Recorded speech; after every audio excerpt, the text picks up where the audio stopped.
Hey. Welcome in to Keep It 100. I'm your host, as always, Casey Huckle. For those of you who are joining me for the first time, I will explain to you what Keep It 100 is about. But first, for those of you who are back, have been listening to my show all along, I wanted to explain to you, after I say thank you, that I have created a new introduction here because I'm celebrating Keep It 100's release onto iTunes. Now, let me explain, for those who are new, what this show is all about. Quotes that mean a lot to me. These could be maxims, adages, idioms, truisms, pieces of advice, lyrics, verses, and the like. I created this podcast because I want to celebrate these lines for giving me more perspective on life. Maybe you're thinking, why am I calling this podcast Keep It 100? It comes down to math. For the next year, I'll drop 2 episodes per week, focusing on one quote per episode to celebrate, where I'll delve into its history, including whom it's attributed to, who popularized it if necessary, and the context surrounding the quote if it's available. And lastly, I'll explain what it means to me. You might be wondering about the math. So, 2 episodes a week for a year leaves 104 episodes. Well, just like you, I need 2 weeks of vacation. So for the next year, I'm keeping 100 for you. These lines could be from a speech, the Bible, a song, maybe even from me. So without further ado, let's get into it. It is not the critic who counts, not the man who points out how the strong man stumbles or where the doer of deeds could have done them better. The credit belongs to the man who is actually in the arena, whose face is marred by dust and sweat and blood, who strives valiantly, who errs and comes short again and again because there is no effort without error and shortcoming, but who does actually strive to do the deeds, who knows the great enthusiasms, the great devotions, who spends himself in a worthy cause, who at the best knows, in the end, the triumph of high achievement, and who at the worst, if he fails, at least fails while daring greatly, so that his place shall never be with those cold and timid souls who know neither victory nor defeat. Also known as the Man in the Arena speech, this was given by Theodore Roosevelt in 1910 at the Sorbonne in Paris, France. This could be a quote on my tombstone. It probably is my favorite quote, and it validates me. It makes me feel like I was believed, like life is short. That I was always a really active person. And so this quote really reinforces kind of what I'm doing, validates me. And I thought maybe I'll give some background on it too. And I usually do that before I say what it means to me. But this quote is so meaningful to me, and many others, extremely influential. Again, it was spoken by Theodore Roosevelt, and let me look it up. I believe it's April 23rd. Yeah.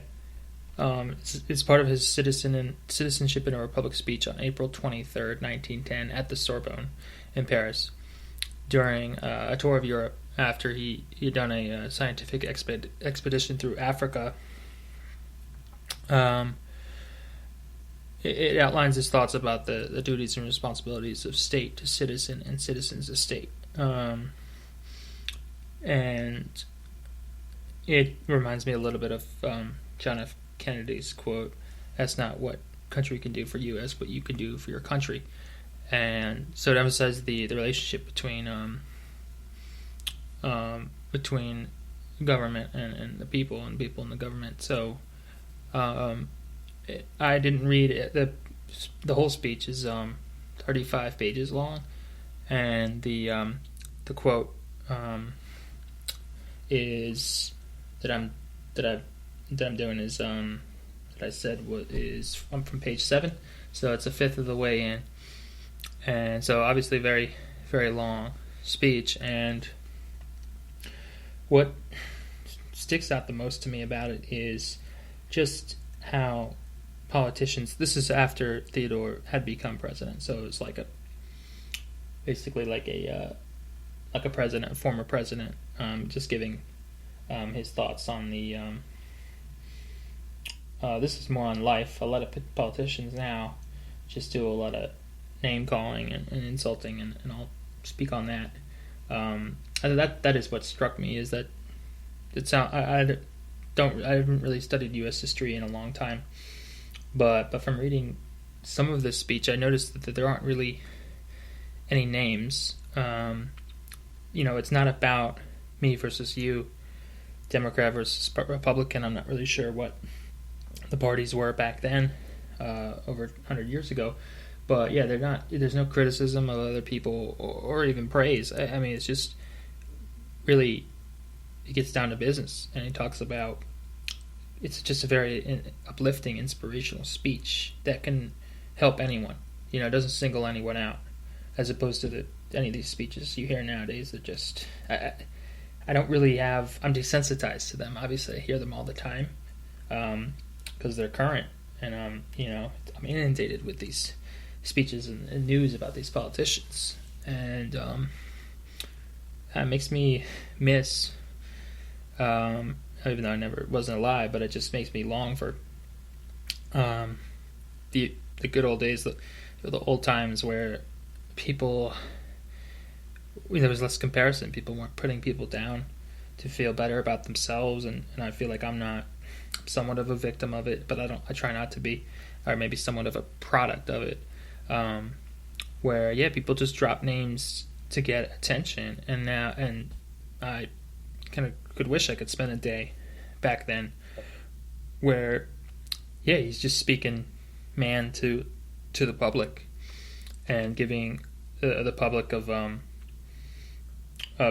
both France and the United States, I suppose, his ideas of moving the country forward. And I feel like it's been a long time since politicians were that polite and meaningful. So I usually, at the end of every episode of Keep It 100, I usually speak about, maybe give an example how it applies to me. There wasn't any specific story about, I don't even remember when I first heard it. I heard it maybe 10 years ago, right around maybe when I was in college. But I think generally it can help anyone. And it reminds me that I can kind of be happy going to bed, or whenever I read it, reminding myself that, I've been trying. I try really hard to do my best, and sometimes I worry that maybe I try too hard or I try to do too much, and with that, I suppose the more you try, the more you fail. But that's why the quote is so important to me. It's just a reminder not to be so ashamed if things don't go well, and to try and block out any of the critics. So I feel like it's so long and important, it's worth reading again. And let me find it. So, it is not the critic who counts, not the man who points out how the strong man stumbles or where the doer of deeds could have done them better. The credit belongs to the man who is actually in the arena, whose face is marred by dust and sweat and blood, who strives valiantly, who errs and comes short again and again, because there is no effort without error and shortcoming, but who does actually strive to do the deeds, who knows the great enthusiasms, the great devotions, who spends himself in a worthy cause, who at the best knows in the end the triumph of high achievement, and who at the worst, if he fails, at least fails while daring greatly, so that his place shall never be with those cold and timid souls who know neither victory nor defeat. I am proud to say that I am a doer, and I always dared greatly. And I hope you do too. So with that, bid you adieu for this episode 7 of Keep It 100. Thanks for tuning in. See ya. Hold up. Wait just a minute. Stop right there. Because, first of all, I wanted to thank you very much for listening to Keep It 100. Secondly, if you would be so kind as to rate my podcast on iTunes and or Apple Podcasts, because just like you and LL Cool J, I need love. And I could maybe, perhaps, just maybe, if I get enough listens, I suppose the advertisers may come knocking at my door and I could quit my day job and podcast for a living. And, by the way, this is Keep It 100. I'm Casey Huckle, and I swear I'm done advertising. Oh, wait, one more thing. I'm playing. I'm done.